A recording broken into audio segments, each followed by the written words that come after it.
नमस्कार, आप देखना शुरू कर चुके हैं न्यूज फॉर नेशन। इस समय एक बड़ी खबर आ रही है मोतिहारी से।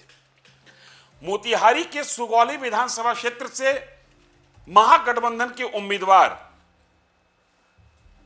का नामांकन रद्द हो गया है। शशि भूषण सिंह सुगौली विधानसभा क्षेत्र से विधायक हैं। इस बार वीआईपी की टिकट पर भाग्य आजमा रहे थे, लेकिन इनका नामांकन रद्द हो चुका है। महागठबंधन के लिए एक बुरी खबर और एनडीए के लिए एक अच्छी खबर कि बैठे बिठाए एक और विधानसभा क्षेत्र में दल को, गठबंधन को बढ़त मिल गई। सुगौली जो कि काफी चर्चित क्षेत्र है, सुगौली इतिहास में भी बड़ा नाम है इसका, मोतिहारी के लिए बड़ा चर्चित क्षेत्र है। सुगौली विधानसभा क्षेत्र के वर्तमान विधायक शशि भूषण सिंह, जो कि वीआईपी की पार्टी पर इस बार नामांकन किए थे, उनका नामांकन रद्द हो गया। और इस विधानसभा क्षेत्र से न सिर्फ इनका नामांकन रद्द हुआ है, बल्कि 5 उम्मीदवारों का नामांकन रद्द हो गया। मैं आपको नाम बता रहा हूं, शशि भूषण सिंह के अलावा सदर आलम, ओम प्रकाश, कृष्ण मोहन झा, गयासुद्दीन का नामांकन रद्द हो चुका है। अब यह नामांकन रद्द होने के बाद स्थिति होगी क्या, इसको समझिए। नामांकन रद्द होने का मतलब कि अब ये 5 चुनावी मैदान से बाहर हो गए और लोजपा प्रत्याशी जो एनडीए से वो सीट एलजेपी चिराग पासवान की पार्टी को गई है। लोजपा प्रत्याशी राजेश कुमार उर्फ बबलू गुप्ता के लिए राहें आसान हो गई। ये अभी तत्काल की खबर है। ये ऐसा इसलिए मैं कह रहा हूं कि अगर वीआईपी अपना वोट किसी अन्य निर्दलीय पार्टी में प्रत्याशी में नहीं जोड़ पाती है, किसी निर्दलीय प्रत्याशी को अपना वोट ट्रांसफर कराने में कामयाब अगर नहीं होती है, तो यकीनन इस सीट पर एनडीए को, जो कि एनडीए की तरफ से एलजेपीआर के उम्मीदवार राजेश कुमार उर्फ बबलू गुप्ता है, उनके लिए एक तरीके से कहिए कि वॉकओवर मिल गया, चूंकि वीआईपी पार्टी के उम्मीदवार का टिकट नामांकन रद्द हो चुका है। अब आगे चलिए, वीआईपी को थोड़ा और समझने की कोशिश करते हैं। कुछ दिन पहले खबर आई थी, आज के 3 दिन पहले, कि कुशेश्वर स्थान से भी वीआईपी पार्टी के उम्मीदवार का नामांकन रद्द हो गया था। दूसरा उम्मीदवार वीआईपी का जिसका नामांकन रद्द हुआ, कुशेश्वर स्थान से वीआईपी पार्टी के उम्मीदवार का नामांकन रद्द हो चुका था। उस उम्मीदवार का नाम था गणेश भारती। इनके साथ दिक्कत क्या थी कि इन्होंने जो सिंबल दिया था, जमा किया था, उस सिंबल पर पार्टी के राष्ट्रीय अध्यक्ष का साइन नहीं था। अब थोड़ा सा और आगे चलिए वीआईपी को समझते हुए। तारापुर विधानसभा क्षेत्र, जहां से उप मुख्यमंत्री सम्राट चौधरी भाग्य आजमा रहे हैं भाजपा की टिकट पर, तारापुर विधानसभा क्षेत्र से वीआईपी का उम्मीदवार सम्राट चौधरी के समर्थन में मैदान छोड़ चुका है।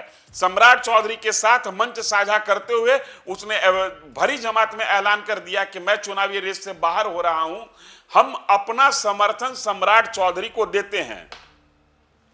3 सीटें वीआईपी ने एक तरीके से कहें कि अभी की स्थिति यह है कि बीजेपी या एनडीए को गिफ्ट कर दी।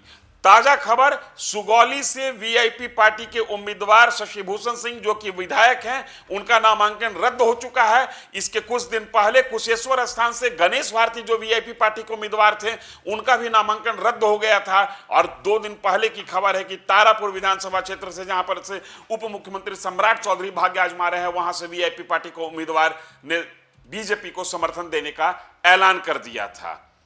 यह मैं बार बार इसलिए कह रहा हूं कि आप इस बात से अंदाजा लगा सकते हैं कि चुनावी बढ़त शुरू से किसको मिलती हुई दिख रही है। हालांकि नामांकन रद्द कराने में अकेले वीआईपी ही जिम्मेदार नहीं है, वीआईपी के ही खाते ये उपलब्धि नहीं आई है कि इनके उम्मीदवारों का नामांकन रद्द हो रहा है। सबसे पहले ये उपलब्धि आई थी चिराग पासवान की पार्टी के एक उम्मीदवार के नाम पर।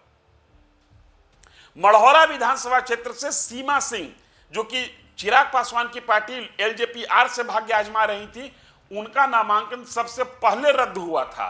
तुरंत पीछे से फॉलो अप किया कुशेश्वर स्थान में वीआईपी ने मामला यहीं पर नहीं छोड़ा, वीआईपी ने मामला पकड़ा सुगौली में, वहां भी उनके उम्मीदवार का नामांकन रद्द हो गया और तारापुर में वीआईपी के उम्मीदवार ने मैदान छोड़ दिया।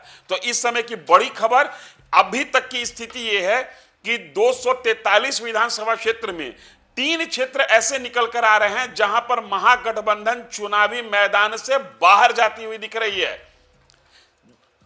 तीनों बाहर जाने वाले जो उम्मीदवार हैं वो वीआईपी के आ रहे हैं। वीआईपी के 2 उम्मीदवार का नामांकन रद्द हो चुका है और एक उम्मीदवार ने बीजेपी को अपना समर्थन देने का ऐलान कर दिया है। नामांकन रद्द होने का जहां तक सवाल है तो कुछ मढ़ौरा से एलजेपीआर के भी उम्मीदवार का नामांकन रद्द हुआ था। सेकंड फेज के स्क्रूटनी का दौर चल रहा है।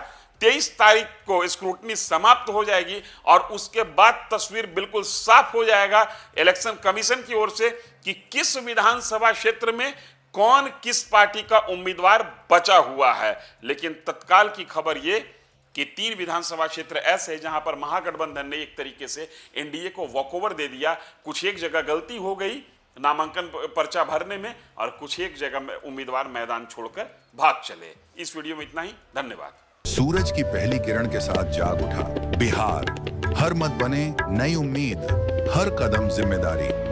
न्यूज फॉर नेशन की अपील, 6 और 11 नवंबर को घर से निकलें, वोट करें और अपने भाग्य विधाता खुद बने।